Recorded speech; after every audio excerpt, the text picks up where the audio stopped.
Moins de 6 mois après le succès populaire des Jeux paralympiques de Paris, le centre de préparation omnisport de Vittel accueillait aujourd'hui un critérium d'athlétisme pour les jeunes déficients visuels. L'occasion de leur faire découvrir l'athlétisme, mais aussi de dénicher, pourquoi pas, de futurs talents. Johan Rodier avec Boris Kratchmar.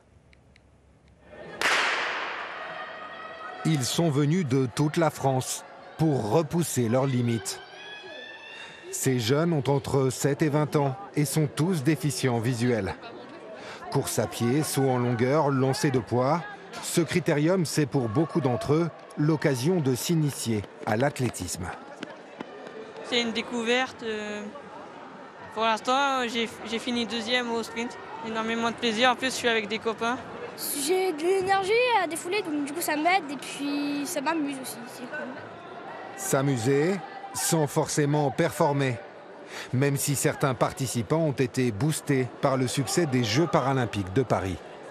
J'ai vu les performances qu'ils pouvaient faire malgré leur handicap, du coup ça m'a intéressé. Je dis que moi aussi je peux faire pareil, un jour peut-être. On peut estimer que sur 100, il y aura à peu près 2 talents qui sortiront. Alors ils seront peut-être pas au niveau international, mais ils seront d'un très bon niveau et on s'apercevra dans quelques années que ces jeunes-là ont commencé ici au CPO à Vittel. Exemple de réussite, Tiffany Logette-Lotz, la marraine de cette édition. Il y a quelques années, la Meusienne a participé à ce critérium.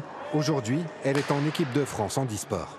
S'ils ne sont pas en équipe de France un jour, bah tant pis. Du moment qu'ils sortent, qu'ils fassent du sport, c'est vraiment ça peut être un tremplin dans leur vie, confiance en eux extraordinaire, le fait de vouloir faire des choses.